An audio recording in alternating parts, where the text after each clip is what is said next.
Hey, thanks for making it to Veterans Info Tap. I'm glad you made it. Today I wanted to talk to you about something that I feel, anyway, is really important and something that we need to pay attention to as a veteran community.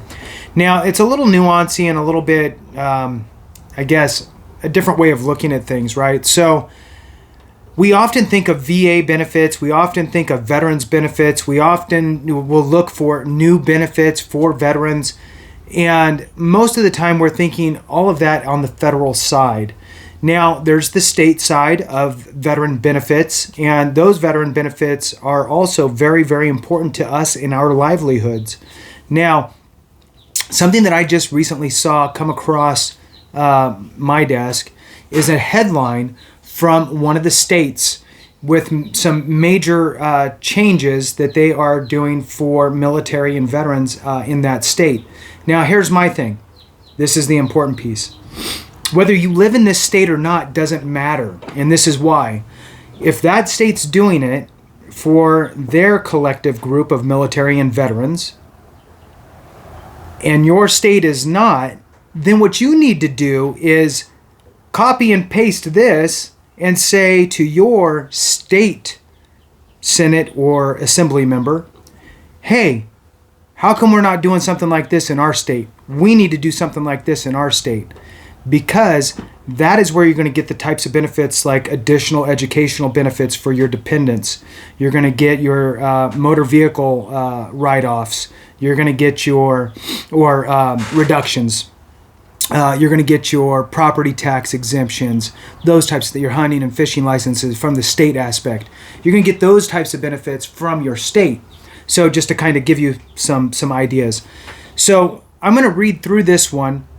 If you're not sure if your state offers this type of stuff, you should Google search it, or you can even just call your assemblyman or assemblywoman or your state senator and ask them, right? So remember that it's the state Senate, not the federal, U.S. Senate. So as you're digging in on your state benefits. So with that, let's just jump into it here. So hit the thumbs up for me, subscribe, share with a friend, all that good stuff. It helps me get this information out to more of us, which can actually affect change, right?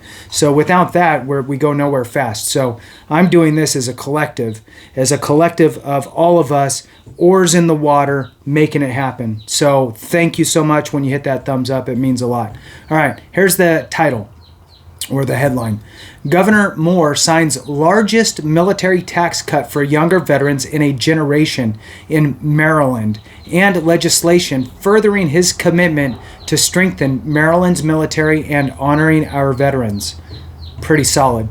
So this came out, I don't know, a couple weeks ago, but it's really good information, like I said, to be able to leverage for your own state if you're not in this state. So it starts off, Middle River, Maryland. Governor Wes Moore today presided over the Moore-Miller administration's sixth bill signing at Maryland Air National Guard's 175th Wing in Middle River, signing the largest military tax cut for younger veterans in a generation and highlighting the administration's commitment to strengthen the military and honoring veterans in Maryland. We need to support our military community because they make our state better, whether they are active duty, reservists, or veterans, said Governor Moore. And kudos to him for calling it out like it is. I appreciate that. For Maryland to win this decade, we need to make Maryland the best state in the nation to serve in uniform and the best state in the nation to live after discharge. That's a huge statement, and every state, in my opinion, should have that mentality. So, the legislation I signed today sets us on a path that shows our commitment to bettering the lives of our men and women that have sacrificed so much. Serving in our armed forces is one of the most courageous and selfless decisions a citizen of this country can make, and we have a profound responsibility to them and their families when they return home to civilian life, said Lieutenant Governor Miller. Through this legislation, the Moore-Miller administration is taking an unprecedented effort to help our veterans build their careers and their lives here in Maryland. Governor Moore also administered the Maryland National Guard's oath of enlistment to Zion Rawls, Rawls is a Harford County resident who will serve as an aviation's resource manager for the Maryland Air National Guard. Today is also Military Spouse Appreciation Day. Governor Moore presented the bill signing first pen to Senator Don Guile, whose husband, Army Sergeant Major Guile, recently retired after serving in the military for 24 years. Included among Governor Moore's champion pieces of legislation signed today are HB 554 and SB 553. Keeping Our Heroes Home Act increases the military retirement income tax exemption for veterans, spouses, or anyone receiving military pensions in Maryland. The exemption will be increased from $5,000 to $12,500 for individuals under the age of 55 and from $15,000 to $20,000 for individuals over 55. Also was HB 553 and SB 554, Healthcare for Heroes Act 2023, establishes the TRICARE Premium Reimbursement Program within the Maryland Military Department.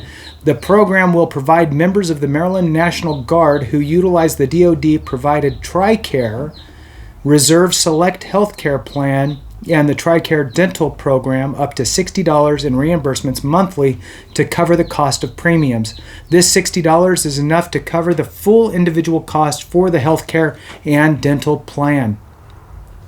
Also, we had HB 480 and SB 286, Department of Veterans Affairs, burial in state veterans cemeteries, spouses and dependents, requires that the Department of Veterans Affairs to bury the eligible spouse or dependent of a veteran in a state veteran cemetery without a charge.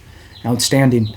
HB 316 and SB 354, Income Tax Checkoff, Maryland Veterans Trust Fund, establishes a certain income tax checkoff for voluntary contributions to the Maryland Veterans Trust Fund. This legislation also requires the comptroller to include certain information in each individual income tax return package. That's smart. Next one is HB 1162. This is a study of the utilization of the expedited licensing process for service members, veterans, and military spouses.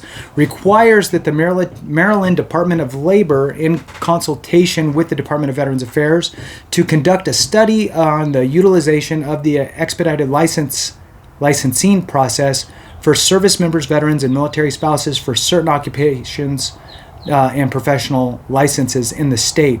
That's smart. Love that.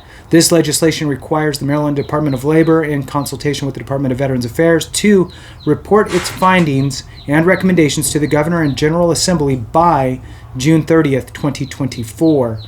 And the last one here is HB 726 and SB 231, Maryland Medical Assistance Program, Autism Waiver, Military Families, requires, unless the child's family requests that the child be removed, that a child on the registry for autism waiver remain on the registry if the child's family relocates out of the state for military service. If a child on the registry for the autism waiver becomes eligible for services while the child's family is out of state for military service, the child shall be eligible for services through the waiver if the family relocates to the state. That's good. And that concludes it. It says here to view the complete list of the bills signed into law today, visit here, and there's a hyperlink. So with that, I'll go ahead and conclude it. But again, state benefits are huge, and every state should be leaning forward because veterans bring in many cases, billions and billions of dollars into the state's ecosystem from retirements and VA compensation and VA pension and Chapter 35 and post 9/11 GI Bill. Tons of money coming into these states' ecosystems. And I'll tell you what, your state does not want you leaving, right?